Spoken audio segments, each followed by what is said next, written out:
हरे कृष्णा। ओम अज्ञानं तिमिरन्धस्य ज्ञानञ्जनशलाकया चक्षुरुन्मीलितं येन तस्मै श्रीगुरवे नमः। श्रीचैतन्यमनोभीष्टं स्थापितं येन भूतले स्वयं रूपं ददाति स्वपदान्तिकम्। वन्देऽहं श्रीगुरु श्रीयुतापदकमलं श्रीगुरुन् वैष्णवांश श्रीरूपं सागरजातं सहगना रघुनाथान्वितं तं सजीवम् साद्वैतं सावधूतं परिजनसहितं कृष्णचैतन्यदेवं श्रीराधाकृष्णपदां सहगण ललिता श्रीविशाखान्वितांश। हे कृष्ण करुणा सिंधु दीनबंधु जगतपते गोपेश गोपिकांश राधाकान्त नमस्तुते। तप्त कांचन गौरंगी राधे वृंदावनेश्वरी वृषभानुसुते देवी प्रणमामि हरिप्रिये। वाञ्छाकल्पतरुभ्यश्च कृपा सिन्धुभ्येव च पतितानां पावनेभ्यो वैष्णवेभ्यो नमो नमः। जय श्री कृष्ण चैतन्य प्रभु नित्यानंदा श्री अद्वैत गदाधर शिव शादि गौर भक्तवृंदा। हरे कृष्ण कृष्ण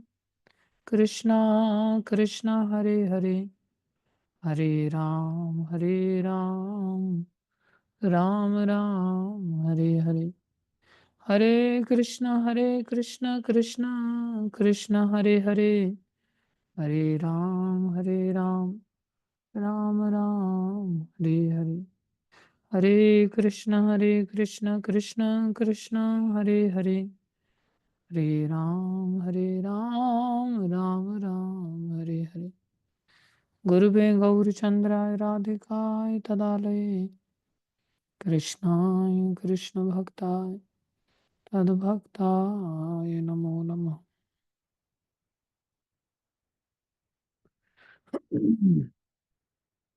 हरे कृष्णा। सभी का हार्दिक अभिनंदन है, स्वागत है।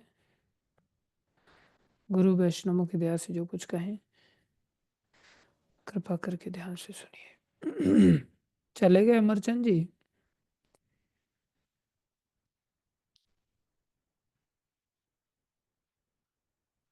अच्छी बात है, स्वागत है आपका। कल एकादशी है इसलिए आपके दर्शन हो रहे हैं, अन्यथा वैसे तो दर्शन देते नहीं आप हमेशा के लिए। गप बहुत मारते हैं आप, बोलिए आप। गप मारना छोड़ प्रभु दीजिए जी क्या अमरचंद जी। गप मारूं, बताओ बता क्या गप मारी है मैंने। हरे कृष्णा। अरे कृष्णा, हम आप लोग जब बात चैतन्य करते हैं आप शिक्षाष्टकम की वहां से चर्चा आओ। कर रहे हैं। चेतो दर्पण मार्जनम भव महादावाग्नि निर्वापनम श्रेय कैरव चंद्रिका वितरणम विद्यावधू जीवनम आनंदाम अम्बुदिवर्धनम प्रतिपदम पूर्णामृतास्वादनम सर्वात्मस्नपनम परम विजयते श्री कृष्ण संकीर्तनम। हम लोग कल चर्चा कर रहे थे कि सभी बाहर की परिस्थितियों को अच्छा करने का प्रयास करते हैं, सुंदर बनाने का प्रयास करते हैं, लेकिन महत्व बाहर की परिस्थितियों का इतना अधिक नहीं होता जितना कि चित्त के स्वच्छ होने का महत्व होता है। अगर हम अपने चित्त को स्वच्छ कर लें तो बाहर की गंदगी भी हमें प्रभावित नहीं कर सकती। और अगर हमारा चित्त स्वच्छ ना हो, चित्त मार्जित ना हो, तो बाहर की कितनी भी सफाई हमें अच्छा अनुभव नहीं दे सकती।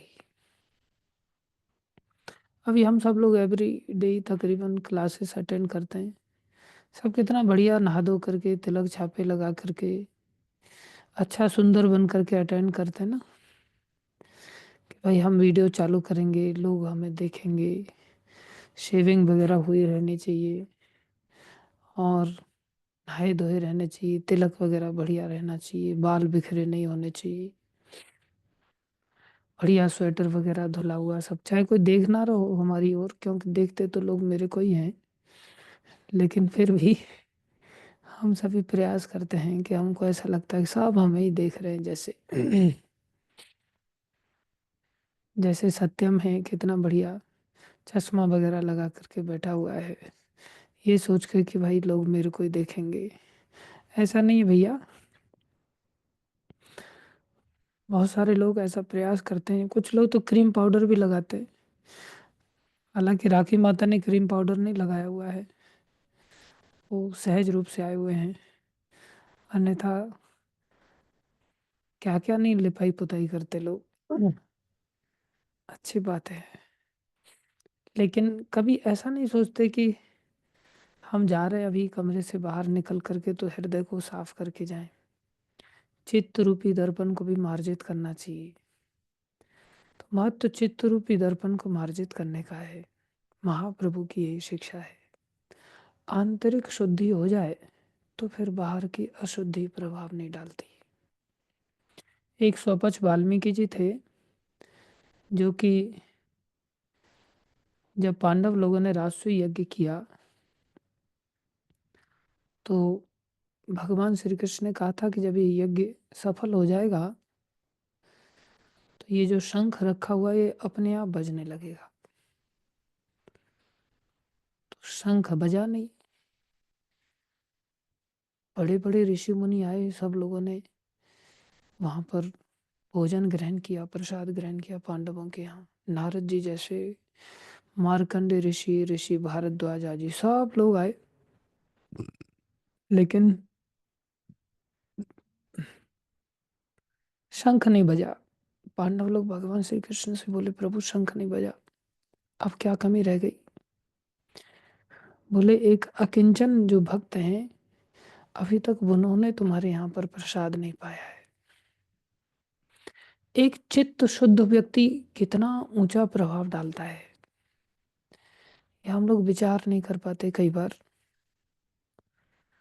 तो बोले कौन व्यक्ति रह गया? बोले एक अकिंचन भक्त हैं। बोले इतने इतने बड़े भक्त लोग आकर के खा करके गए। बोले हाँ, लेकिन फिर भी एक भक्त रह गए। बोले कहाँ है वो? बोले तुम्हारे यहाँ हस्तिनापुर में है। तो उनको बड़ा आश्चर्य हुआ, हस्तिनापुर में रह रहे हैं और अभी तक हमें पता नहीं है। इतने महान भक्त हैं कि जिनकी उपस्थिति के बिना शंख नहीं बजने को तैयार है। तो उन्होंने पूछा, जब इतना बता दिया तो ये भी बताइए हस्तिनापुर में कहाँ रहते हैं?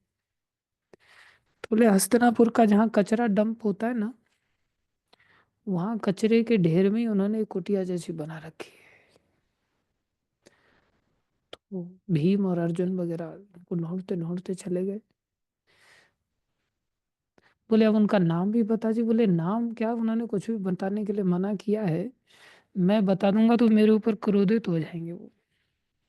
भगवान भी डर रहे हैं उनका नाम बताने के लिए। बोले मैं नाम नहीं बताऊंगा, तुम लोग चले जाओ, मिल लो जा करके।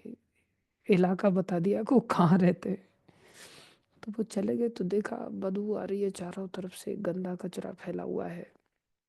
जैसे प्रभुपाद जी गए थे ना न्यूयॉर्क में, तो वहाँ हिप्पी लोग रहते थे, चारों तरफ दुर्गंध रहती थी। उनके कमरे के बाहर कई सारे लोग शराब पी करके पड़े रहते थे। प्रभुपाद जी एक एक व्यक्ति को साइड से निकल निकल करके जाते थे, कहीं किसी को ठोकर ना लग जाए, कहीं किसी से स्पर्श ना हो जाए। लेकिन वहाँ प्रभुपाद जी का कमरा था अंदर, और वहाँ प्रभुपाद जी कितने दिव्य स्तर पर निवास कर रहे हैं। तो ये भी महात्मा ऐसे ही।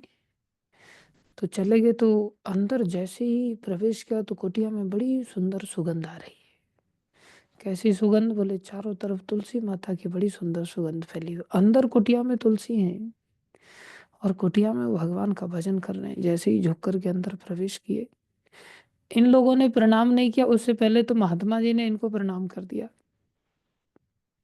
अरे राजकुमार लोगों, आप तो राजा हैं, भावी सम्राट हैं, आप यहाँ कैसे आ गए?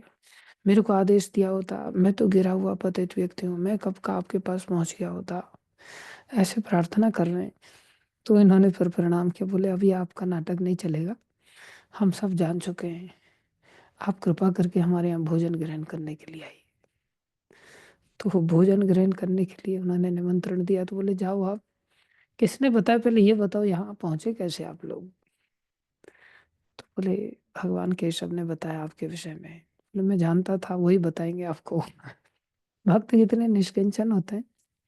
बाहर कितनी गंदगी है और अंदर कितनी स्वच्छता है। कुछ साधु लोग तो ऐसे भी होते हैं जो बाहर से शरीर से भी गंदे रह सकते हैं, लेकिन आंतरिक रूप से हृदय इतना शुद्ध रहता है उनका, क्योंकि निरंतर भजन में लगे रहते हैं। तो फिर वो चले गए, खैर आगे लंबी घटना है। और चले भी कैसे गए, बोले आप लोग पहले चले जाओ, मैं बाद में आ जाऊंगा। तो वो पीछे बाद में चले गए। हम लोग तो खाने में भी कितने सेलेक्टिव होते हैं। उनके लिए भी बहुत सारे व्यंजन बनाए गए माता द्रौपदी के द्वारा, और वो अपना कमंडल लेकर के गए, और दुनिया भर की कटोरियां जो परोसी गई थी, एक ही नाद में कमंडल में उन्होंने पलट दिया सारा का सारा, और सब हाथ से मिक्स कर दिया। तो ऐसा लगा, अरे क्या, ये खिचड़ी फिर भी बनाने में अच्छी लगती है, लेकिन ऐसे आइटम मिक्स कर दो तो फिर वो कहते उसको भी खिचड़ी ही है, लेकिन वो खिचड़ी जैसा नहीं लगता, बड़ा अजीब लगता है। और उसी को प्रेम से खाने लग गए। फिर भी शंख नहीं बजा। बोले अब तो इन्होंने भी प्रसाद पा लिया, अब क्यों नहीं शंख बज रहा है। बोले शंख थोड़ा सा बजा। बोले अब खुल के क्यों नहीं बज रहा है। आज अचानक से हमारे प्रभु जी पुजारी प्रभु, तो उन्होंने शंख को खाली ऐसे हाथ मार दिया 2-3 बार, टक टक करके, फिर दर्शन उन्होंने खोल दिए।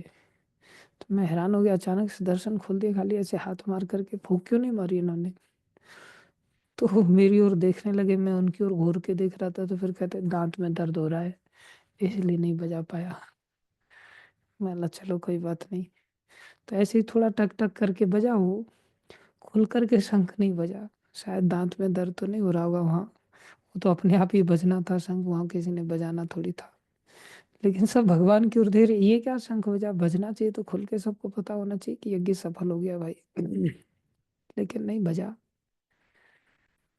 तो भगवान कहते हैं कि इसमें इनका कोई दोष नहीं है। शंख को कह रहे हैं भगवान, अरे अब क्या दिक्कत है, अब तो इतने बड़े महान भक्त ने आकर के भोजन कर लिया, अब तुम्हें क्या आवश्यकता रहेगी, और कौन सी आपूर्ति चाहते हो क्रियाकर्म की। बजो ठीक से। बोले मेरा दोष नहीं है। शंख कहता है दोष तो द्रौपदी माता का है। बोले द्रौपदी माता की ओर देखने लगे, बोले तुम्हारा क्या दोष है। बोले मेरे प्रति ये अपराध हो गया कि मैं सोच रही थी आखिर में ये गंदे तो गंदे ही लोग होते हैं, इतना मैंने व्यंजन बनाए और इन्होंने सब गुड़ गोबर कर दिया, सब एक ही जगह पे मिक्स कर दिया, अब किसी का स्वाद कैसे पता चलेगा। होता है कई बार, हम सभी स्वादिष्ट बनाने का अलग अलग प्रयास करते हैं। कुछ भक्त लोग हैं जो बहुत तरह तरह से व्यंजन बनाते हैं। एक दो घर हैं जो बड़ी भावना रखते हैं और वो तरह तरह के आइटम बनाते हैं। लेकिन मैं कई बार उनके घर पे खाता हूँ, लेकिन पता चलता है स्वाद सब में से एक जैसा ही आता है। फिर चाहे पालक की सब्जी हो, चने की सब्जी हो, सत्तू के पराठे हो, कुछ भी हो, हर आइटम में से टेस्ट एक जैसा ही आएगा, कोई वैरायटी टेस्ट में नहीं होती ऐसा। फिर मैंने एक बात पूछी भक्तों से, मतलब मैं इनके घर में जब भी आता हूँ प्रसाद खाता हूँ, ये इतने सारे व्यंजन बनाते हैं, लेकिन सारे आइटम में से टेस्ट सेम ही आता है, ऐसा क्यों। तो वो भक्त कहता है प्रभु जी ये जो बनाने वाली माता है ना, इनका खुद स्वाद में रुचि नहीं है, इनको ही जो कुछ मिल जाता है ना वही खा करके अपना गुजारा कर लेते हैं। इसलिए जिसकी स्वाद में रुचि होती है ना, वो जब बनाता है ना तो उसके आइटम में भी अलग टेस्ट आने लगते हैं सब आइटमों में। मैंने उसको बोला, मतलब दूसरे घरों में हम कई बार जाते हैं वहाँ खाते हैं, तो वहाँ सब लोगों के घरों में अलग अलग वैरायटी के जब व्यंजन बनते हैं तो उसमें अलग अलग टेस्ट आते हैं। इस घर में भी बहुत सारा बनाने का प्रयास करते हैं हम जब जाते हैं, लेकिन फिर भी बेचारे स्वाद नहीं दे पाते, ऐसा क्यों। तो वो बता रहा था, मतलब ऐसा ही हाल हमारे गोवर्धन मंदिर में भी होता है कई बार।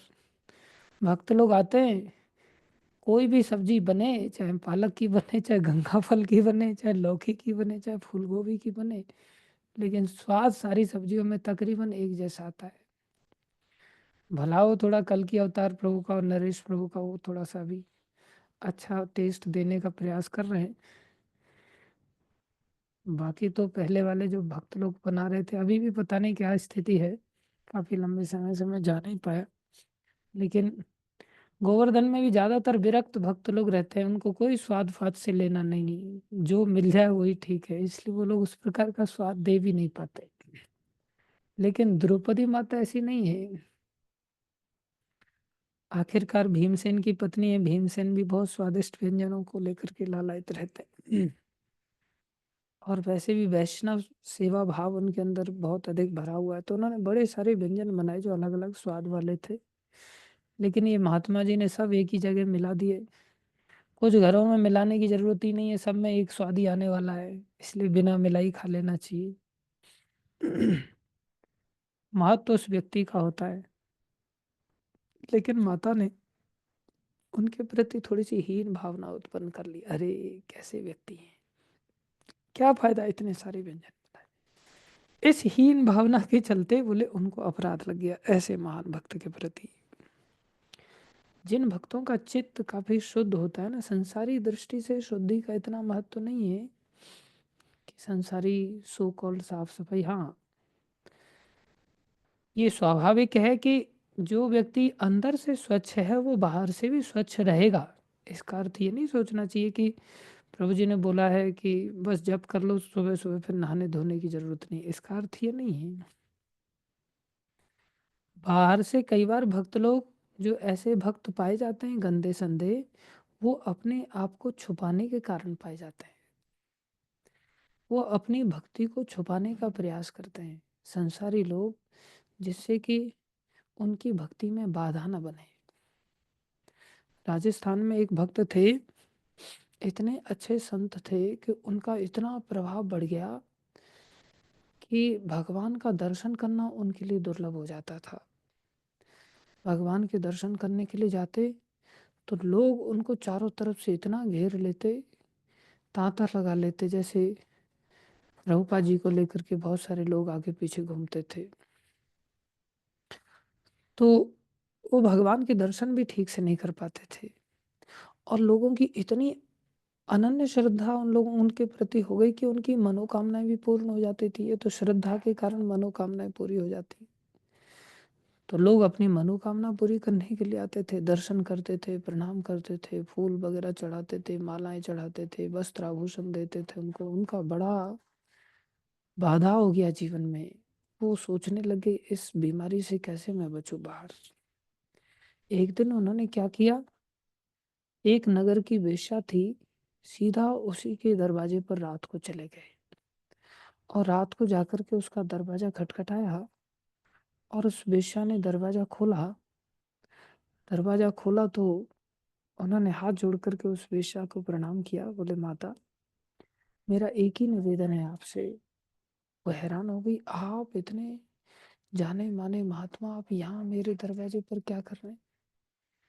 बोले, मैं आपकी एक सेवा ग्रहण करना चाहता हूँ, बताओ मैं आपके लिए क्या कर सकती हूँ? बोले, आपका जो गार्डन है, मैं बस यहाँ एक कुटिया बना करके रहना चाहता हूँ, और कुछ नहीं चाहता।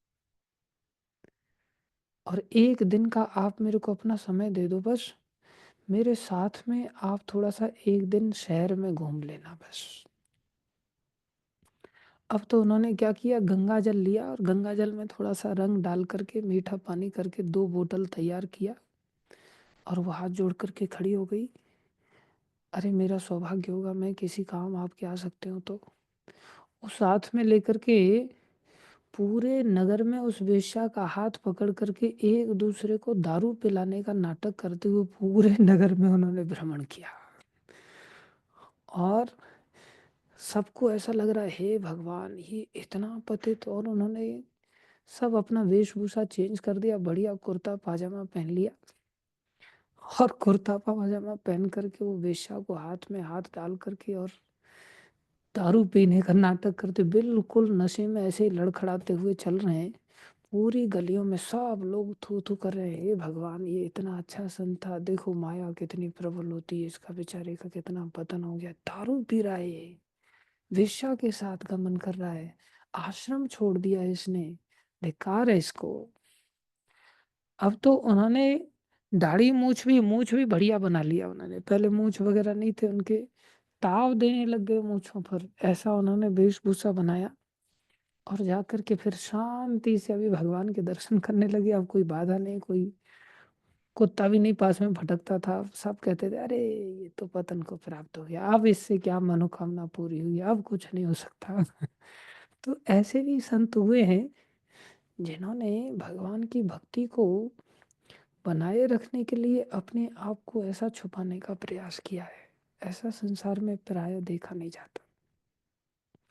इसलिए भक्त लोग कई बार बाहर से गंदे अगर दिखाई दें तो इसका अर्थ ये नहीं कि उनके नेचर में गंदगी है इसलिए वो गंदा रहना पसंद करते हैं। कुछ लोग हैं जो मेरे संपर्क में हैं, जिनके कमरे में जाओ तो ऐसा लगेगा कि दिल्ली का कचरा भी कम है।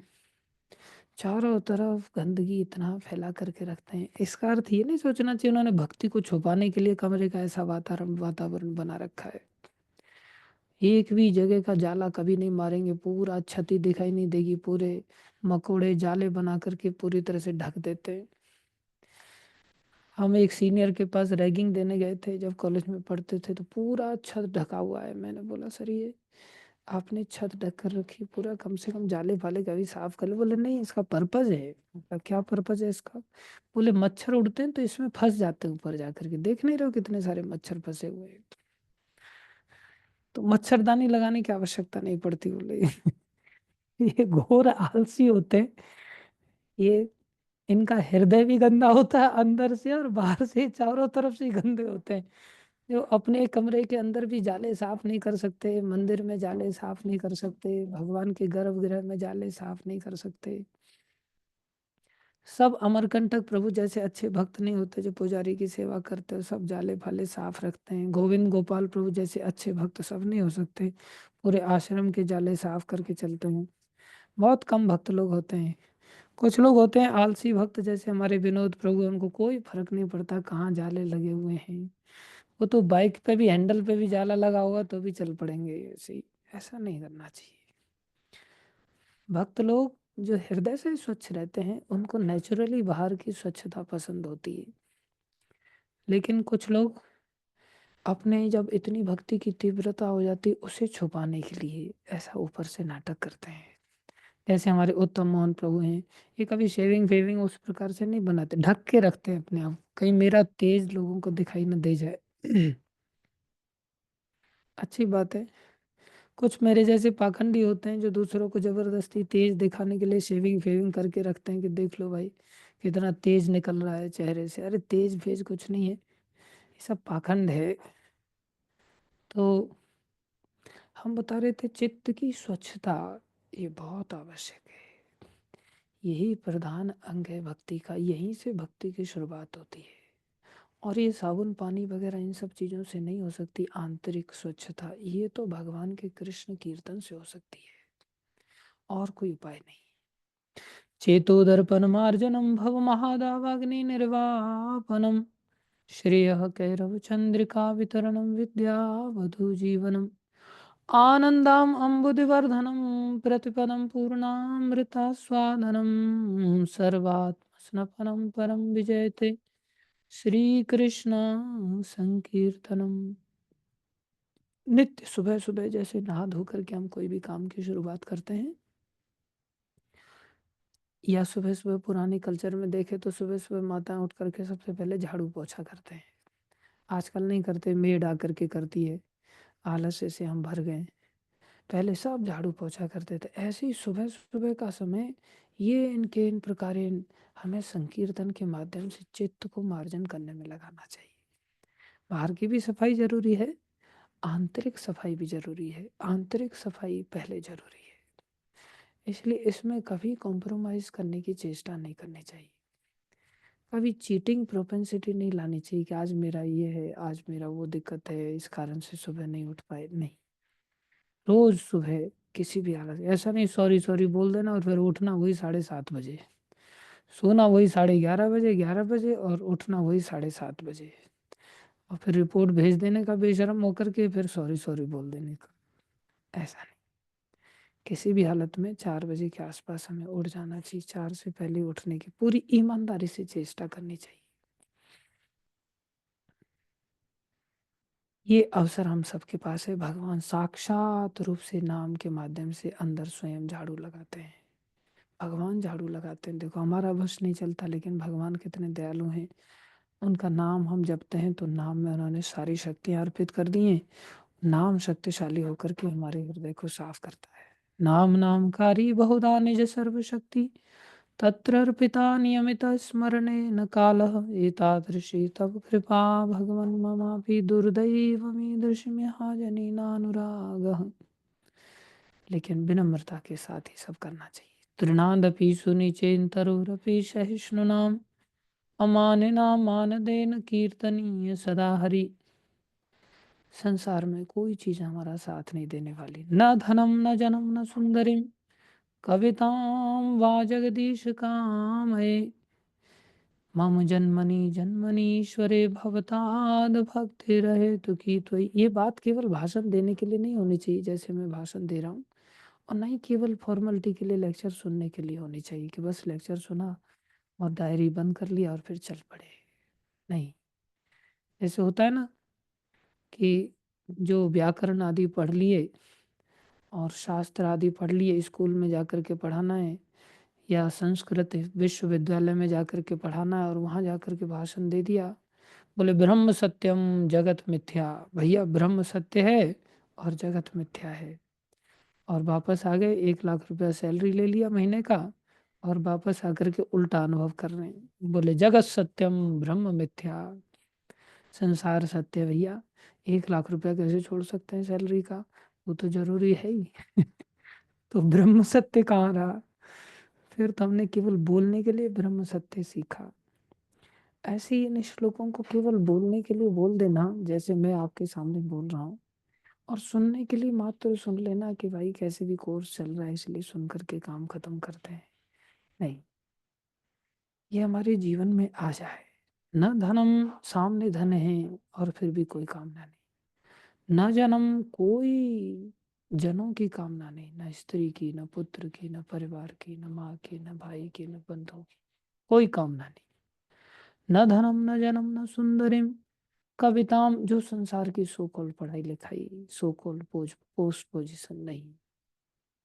वा जगदीश कामये मम जन्मनि जन्मनीश्वरे भवताद भक्तिर अहेतुकी त्वयि। ये केवल भक्ति से ऐसा हो सकता है। भक्ति जब हृदय में आती है, जो श्रवणमयी भक्ति, कीर्तनमयी भक्ति, स्मरणमयी भक्ति, जो नवदा भक्ति आती है, जब भक्ति अगर हृदय में आ जाती है ना तो हमारा हृदय ऐसा बनने लगता है, निश्चित बनता है। जैसी हमारी भक्ति की तीव्रता होगी उस आधार पर बनेगा। क्यों ऐसा? भागवत का वचन है भाई।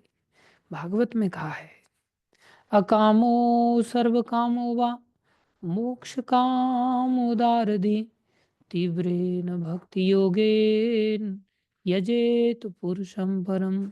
सबसे पहले अकाम शब्द को रखा गया। अकाम मतलब जो निष्काम होना चाहता है, जो कामनाओं से रहित होना चाहता है, जिसके जीवन में न धनम न जन्म न सुंदरम की वृत्ति है, बोले वो व्यक्ति अकाम है, उसको कुछ नहीं चाहिए। अगर कोई व्यक्ति वास्तव में ऐसा बनना चाहता है तो ऐसा अपने मात्र प्रयास से नहीं ऐसा कर सकता कि सामने पैसा और मना करता रहे, कितनी देर मना करेगा? सामने स्त्री आए और मना करता रहे, कितनी देर मना कर सकता है? सामने पुरुष आए और मना करता रहे, नहीं कर सकता, ज्यादा देर नहीं कर सकता। वो तभी कर सकता है जब भक्ति हृदय में जागृत हो जाए।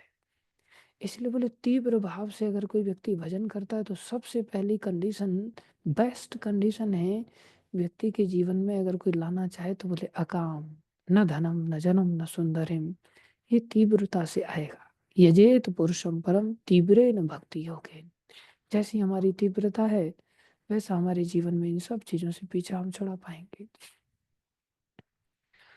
तब ऐसी स्थिति जैसी आएगी तब स्वरूप का ज्ञान होगा। अयि नंद तनुज किंकरम पतितं मां विषमे भवाम्बुधौ कृपया तव पाद पंकज स्थित धूलि सदृशम विचिंतय। हे प्रभु, मुझे यहाँ से निकालो, इस दलदल से निकालो प्रभु, अपने चरणों की धूलि का कण बना लो। उससे पहले तो हम संसार की सुख सुविधाएं चाहेंगे। जब तक हमारी स्वरूप की ज्ञान की स्थिति नहीं तब तक तो संसार कोई घर मानेंगे ना। भगवान के चरणों का हमारा स्थान है, ये भगवान के चरणों में हमारा स्थान है। भगवान का धाम जहाँ भगवान निवास करते अपने चरणों से, वहाँ हमारा स्थान है। हमें ऐसी अकल कहाँ से आएगी? ये अकल ऐसे नहीं आएगी। ऐसी भक्ति जब बढ़ेगी तब स्वरूप का स्थिति का ज्ञान होगा, तब हम इस संसार से निकलना चाहेंगे। नहीं तो संसार के लिए अच्छी अच्छी चीजें भगवान से मांगने लग जाएंगे और फिर हम अकामी भक्त नहीं बन पाएंगे, हम सकाम भक्त बन पाएंगे। भगवान से ही संसारी कामनाओं को लेकर के जीना चालू कर देंगे। प्रभु अभी मेरा ग्रेजुएशन होने वाला है, अब मैं पोस्ट ग्रेजुएशन करने वाला हूँ।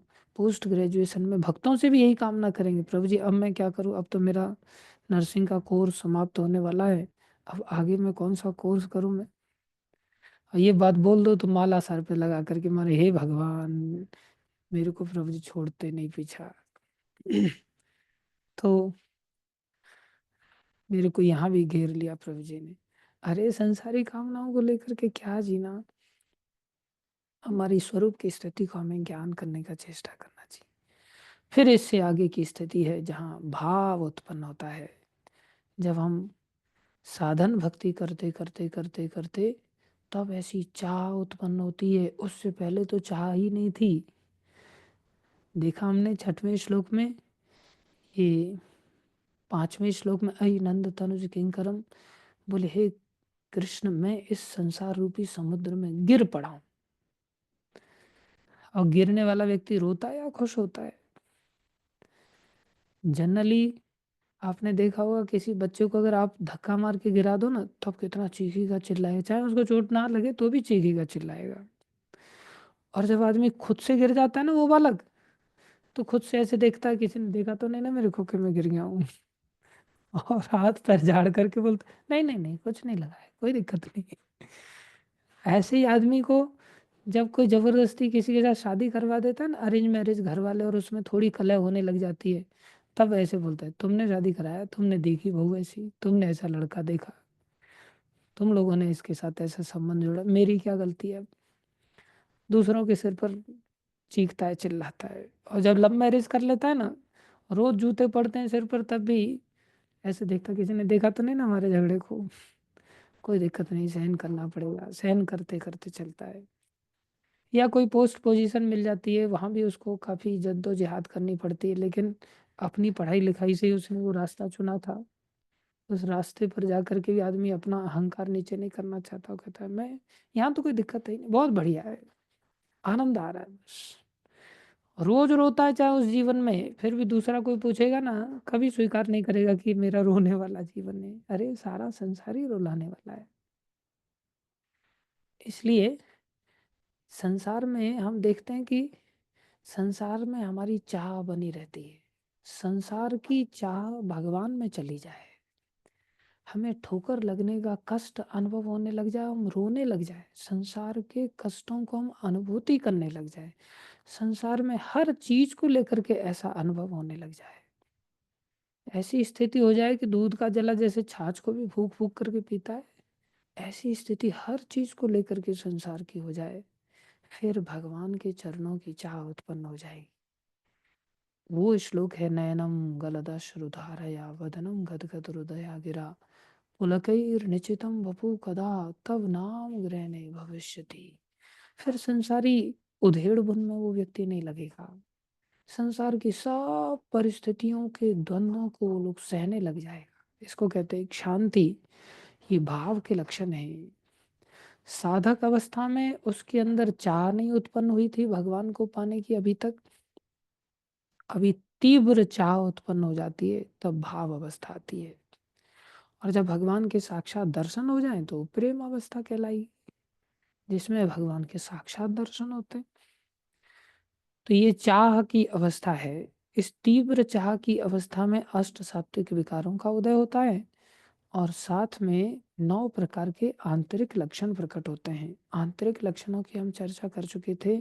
सबसे पहला लक्षण होता है जिसके कहते हैं शांति। हमारे जीवन में सहनशीलता, सहनशीलता मतलब द्वंद्वों को सहने की ताकत।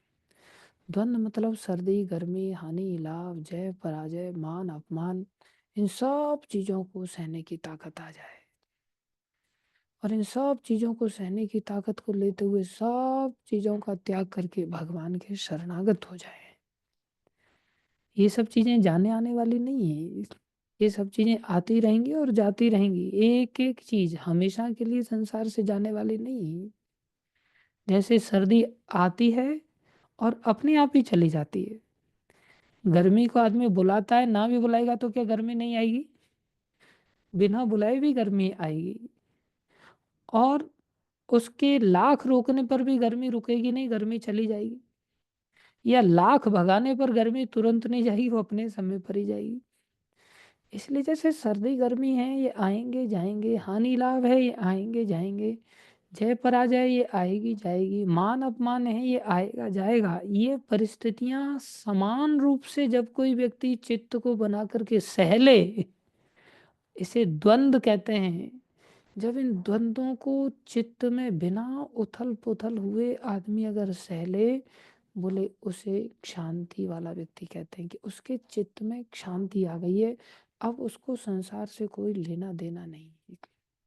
जैसे हम सोपच वाल्मीकि जी की बात बता रहे थे, बाहर गंदगी है, दुर्गंध आ रही है, लेकिन ठीक है, कोई बात नहीं, सहनशील है वो अपनी भक्ति को बचाए रखने के लिए। हमने अपनी भक्ति को बचाने के लिए सब चीजों को सहने की ताकत होनी चाहिए। उसके लिए हमने राजा परीक्षित का उदाहरण दिया था, जिन्होंने मृत्यु तक को सहन कर लिया। जैसे धृतराष्ट्र का उदाहरण दिया था, अंधे थे फिर भी छोड़ दिया भक्ति को पाने के लिए। उदाहरण दिया था सूरदास आदि का, खाली ऐसे नहीं बहुत पहले ही भक्त हुए हैं, वर्तमान के काल में भी भक्त हैं, और थोड़े समय पहले भी, और पूर्व में बहुत पहले बहुत सारे भक्त हुए हैं जिन्होंने इतना सहन किया। बिलमंगल ठाकुर, उन्होंने जानबूझ करके अपनी आंखों को फोड़ लिया। देखो, संसार के रूप के प्रति आसक्त थे, और रूप के प्रति आसक्त होते हुए चिंतामणि वेश्या के प्रति आसक्त हो गए, और चिंतामणि वेश्या ने उनको एक प्रकार से झाड़ लगा दिया। वेश्या ने तिरस्कृत भाव से युक्त होकर के तिरस्कार पूर्वक उनको उपदेश दिए, इतनी आसक्ति तुम्हारी इस हाड़ मांस के शरीर से, मलमूत्र के शरीर से, भगवान से इतनी अगर हो जाती तो आपको भगवान की प्राप्ति हो जाती। ऐसे झाड़ा उन्होंने। और कई बार होता है ना, घर में भी आदमी तंग आ जाता है लड़ाई झगड़े वगैरह से, घर वाले भी, तू जाके कहीं मरता भी नहीं है, बस सुबह से शाम तक माला झोली लटका करके बस घुमाता रहता है। घर वाले भी खूब बोलते हैं ना कई बार, कहीं तेरे लिए नाले कुएं नहर वहर सब सूख गए लगता है, बैठा बैठा बस चल रहा है यहाँ पर, कुछ करता धरता नहीं, बस माला लेकर के, और तो तुम्हारे दिमाग में कुछ सोचता ही नहीं। तो कई बार घर से आदमी फ्रस्ट्रेटेड हो जाता है, फ्रस्ट्रेटेड होकर के बाहर निकल जाता है, वो सोचता है भाड़ में जाए ये संसार, चलो छोड़ो इसको, अब साधु बन जाते हैं। तो ऐसे साधु बनने के लिए कई बार जाते हैं, हृदय में तो परिवर्तन हुआ नहीं होता है, घर के परिस्थितियों के कारण कई बार साधु बन जाते हैं। ठीक है, घर वाले भी मरने पर मारने पर तुले हुए, मैं मर ही जाता हूँ इनके लिए, वो निकल पड़ता है, लेकिन निकल जाता है, उसकी वृत्तियों में तो साधुता थी नहीं, वो फिर से उसको भोगों की ओर आसक्त कर लेती हैं उसकी वृत्तियां। ऐसे ही वेलमंगल ठाकुर के साथ हुआ, वो रूपासक्त तो थे, निकल पड़े तिरस्कार वाले वचनों को सुन करके।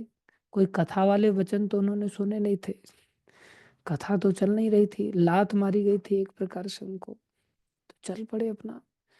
रास्ते में देखा तो कुएं पर एक स्त्री पानी भर रही थी, जो बड़ी सुंदर थी, उनके ऊपर उनके पीछे आसक्त हो गए, उनके घर पे चले गए।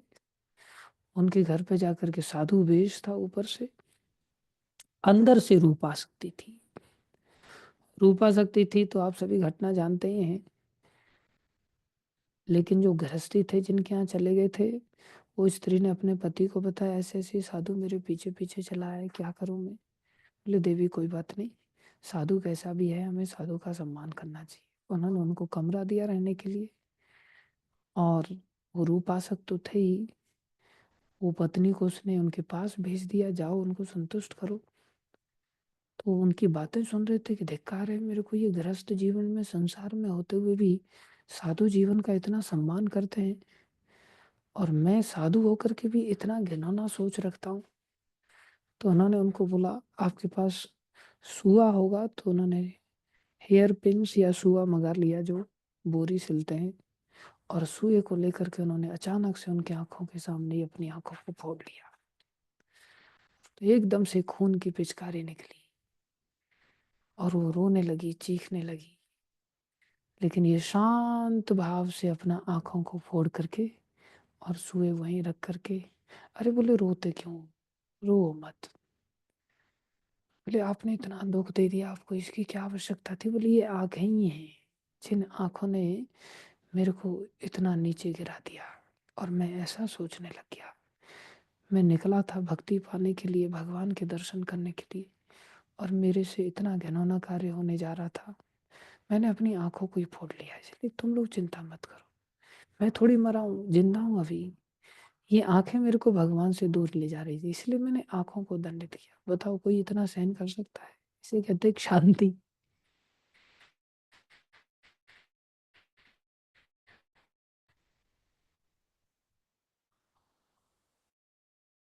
और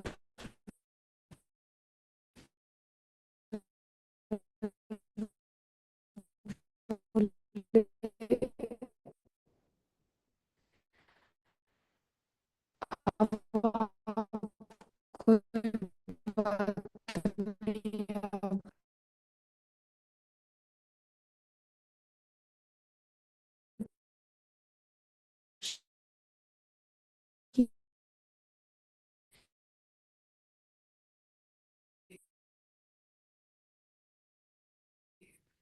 कृष्ण का नामृत नामक ग्रंथ बना उन श्लोकों के द्वारा।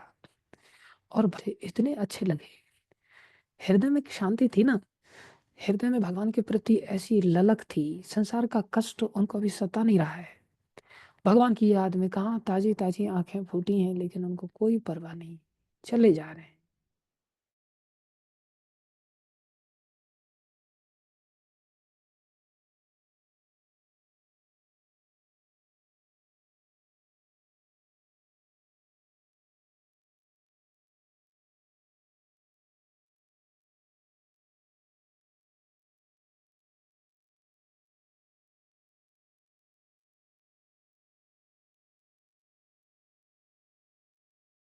तिरस्कृता विप्रलब्धा स्वप्राक्षिप्ता होता। बड़ा सुंदर श्लोक निकाल करके दिया उत्तम मोहन प्रभु ने। बोले भक्त लोग बदले की भावना, बदला यहाँ किससे लेना था? ये श्लोक उन्होंने नहीं गाया था।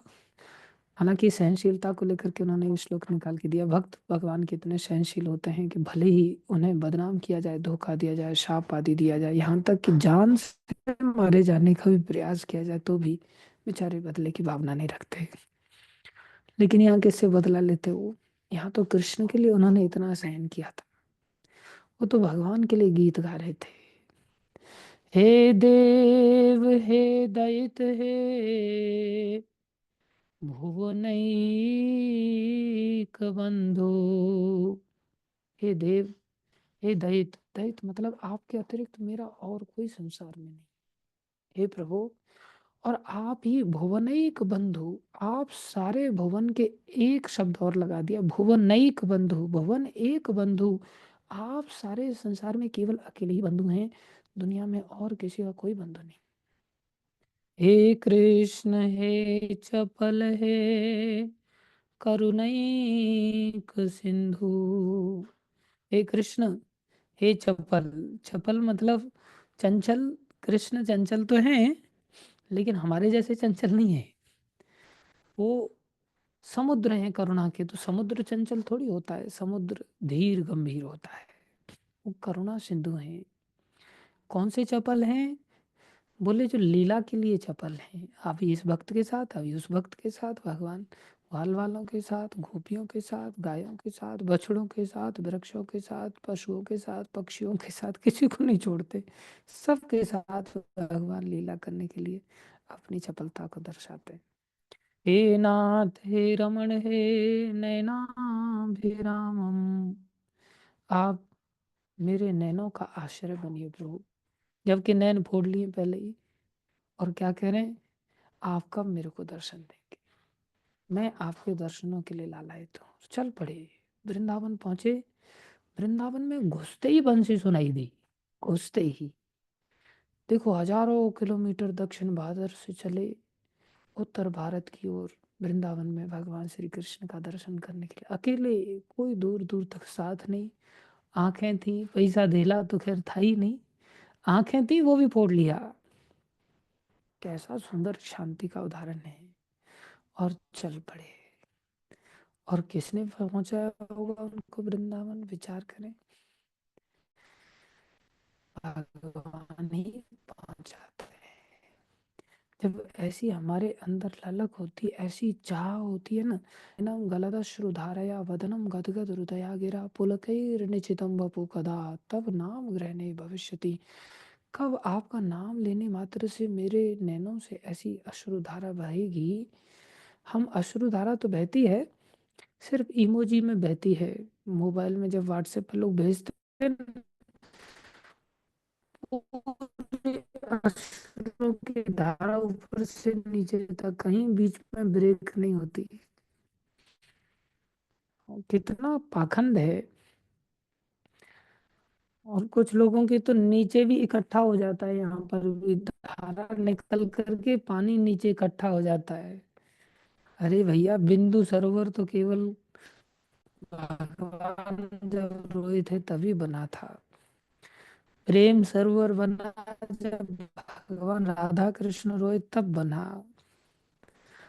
हम लोग केवल व्हाट्सएप पे दिखावे वाला सरोवर तैयार कर देते हैं, दूसरे वाला इमोजी भेजते हैं जिसमें आंखों में पलकों में ही पानी भर जाता है। दुनिया भर का पलकों में इतनी स्टोरेज रखती है कि वही पानी दिखाई देता है, अब इतना भरा, अब ऊपर से जाकर के निकल के आ रहा है। ये सब पाखंड वाला व्यक्ति करता है।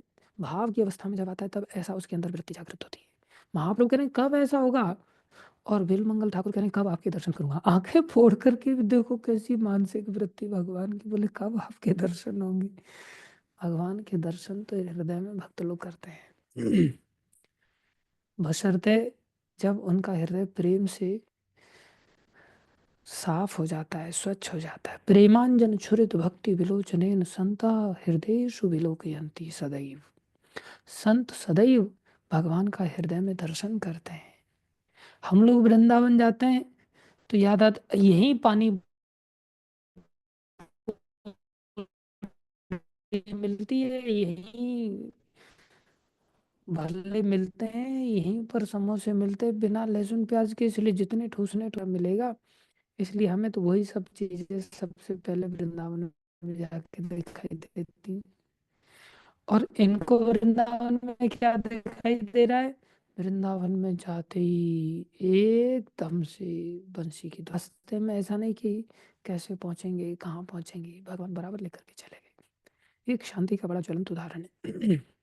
जब किसी व्यक्ति में ऐसी सहनशीलता हो जाती है तो दूसरा लक्षण उदय होता है, उसे कहते हैं अव्यर्थ कालत्वम। उसका काल व्यर्थ नहीं जाता, फिर उसका प्रत्येक क्षण अव्यर्थ अर्थात बिना व्यर्थ के गुजरता है, अर्थात भगवत स्मरण में गुजरता है। इसके भी हम उदाहरण दे चुके हैं। अव्यर्थ कालत्व जो 9 लक्षण है भक्ति के, शांति अव्यर्थ कालत्व। जब अव्यर्थ काल, संसार के लिए जब हम व्यर्थ में अपने समय को व्यतीत करते हैं, क्योंकि संसार हमें महत्वपूर्ण लगता है, इसलिए संसार के लिए जो समय देते हैं ना वो हमें महत्वपूर्ण लगता है। कोई व्यक्ति कहता है प्रभु जी मेरे स्कूल का इतना सिर पर काम हो गया ना, इसलिए मैंने माला ही छोड़ दी। वाह भैया, बहुत बढ़िया काम किया तुमने। जबकि संसार के जितने भी काम है वो सब व्यर्थ के हैं, और उसने किसको छोड़ा, माला को ही छोड़ दिया। बोले माला में थोड़ा सा समय मेरा जा रहा था, वो तो व्यर्थ जा समय मेरा बचता, उस समय में मैं जब करूंगा, बाकी पहले काम संसार का पूरा करूंगा। संसार का काम पूरा होना चाहिए, क्योंकि संसार के प्रति हम जवाबदेह बने हुए हैं। भक्ति मार्ग में हम किसी के प्रति जवाबदेह बनते ही नहीं, कि कोई हमें पूछने वाला भी है, किसी के प्रति हमें जवाब भी देना है, किसी को हमें रिपोर्ट भी भेजना है कि भाई कितने बजे उठ रहे हैं। और कितने भी बजे उठे हैं बेशर्म के साथ एकदम रिपोर्ट भेज देंगे, क्योंकि पता है कि सामने वाला हमारा कर क्या लेगा। इसलिए हम इतने जवाबदेह नहीं। संसार भक्ति मार्ग में हमें तो चाहते ही है, बोले संडे प्रोग्राम के लिए हमें मना करेंगे कल से, बहाना मिल जाता है बेटा। कैसी मूर्खता है। तो जब हम सहनशील ही नहीं संसार को लेकर के, तो अव्यर्थ कालत्व कहाँ से आएगा। और जब अव्यर्थ कालत्व नहीं है तो विरक्ति कहाँ से आएगी। क्योंकि संसार के विषयों को जितना भोगेंगे उतनी ही उन विषयों में आसक्ति उत्पन्न हो जाएगी। जैसे तम्बाकू खाने में पहले दिन बहुत अच्छा नहीं लगता, बुरा लगता है, लेकिन खाते खाते खाते खाते अभ्यास इतना अच्छा हो जाता है कि फिर लगता है ये बहुत बढ़िया चीज है। तो संसार के अंदर किसी विषय में सुख नहीं है, लेकिन उस विषय के अभ्यास ने हमें सुख का एक भ्रम पैदा कर दिया है और हम उसमें फिर आसक्त होने लग जाते हैं धीरे धीरे। इसलिए फिर विरक्ति कहाँ से आई? जो अव्यर्थ कालत्व जीवन में जिएगा उसी के जीवन में विरक्ति आएगी। और जिसके जीवन में विरक्ति है उसको फिर मान अपमान से क्या फर्क पड़ने वाला है? फिर चौथा लक्षण भी उसके जीवन में आ जाता है, उसको कहते हैं मान शून्यता। किसी ने हमें गाली दे दिया और हम शरीर से आसक्त नहीं है, हम संसार के किसी पद प्रतिष्ठा से आसक्त नहीं है, तो किसी ने गाली दे दिया तो हमारा घिस क्या गया? कोई आत्मा को गाली थोड़ी दे सकता है, आत्मा तो उसको दिखाई नहीं देगी। जब आत्मा दिखाई नहीं देगी तो किसी का अपमान करने पर उसका अपमान कैसे हो सकता है? इसलिए मान शून्यता तब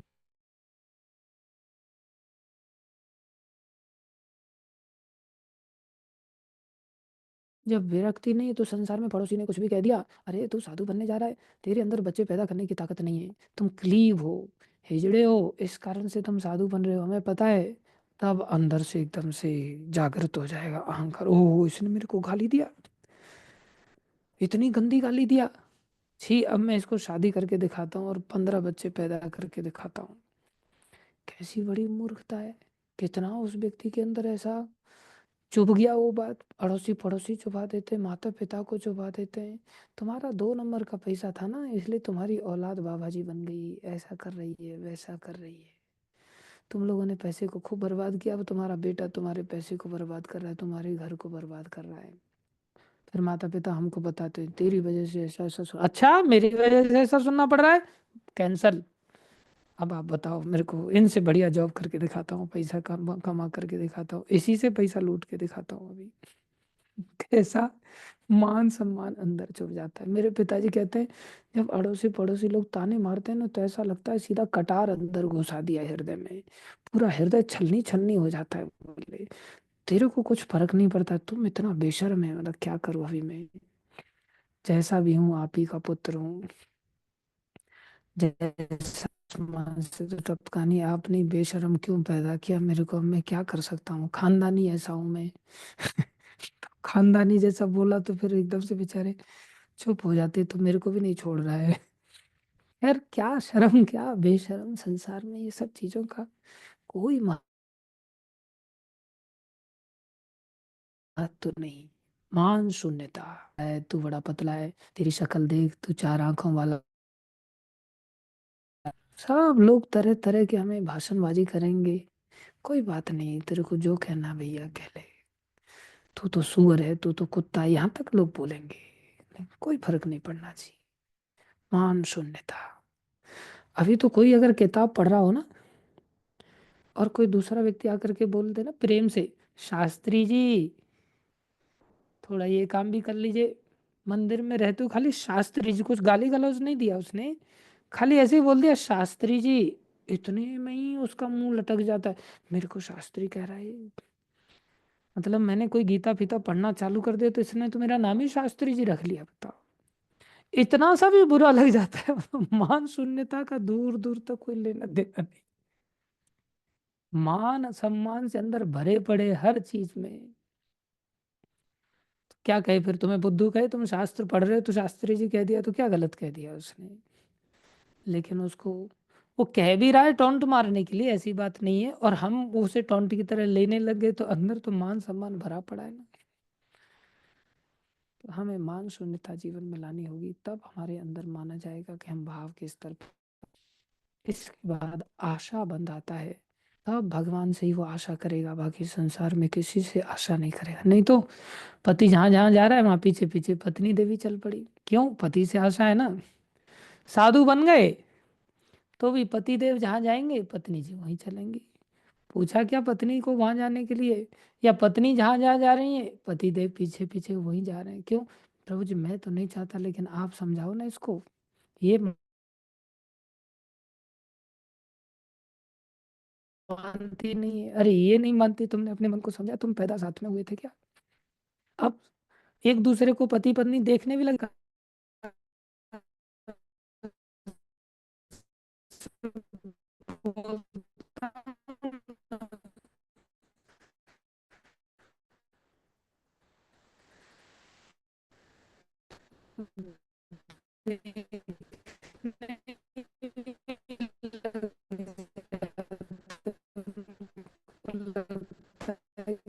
ये हमारे ऊपर ही बोला जा रहा है, ऐसी बात नहीं है, पर नहीं बोला जा रहा है।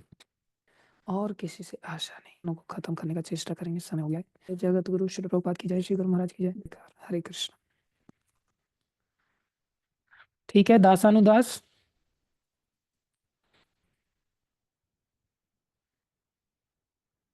हरे कृष्ण।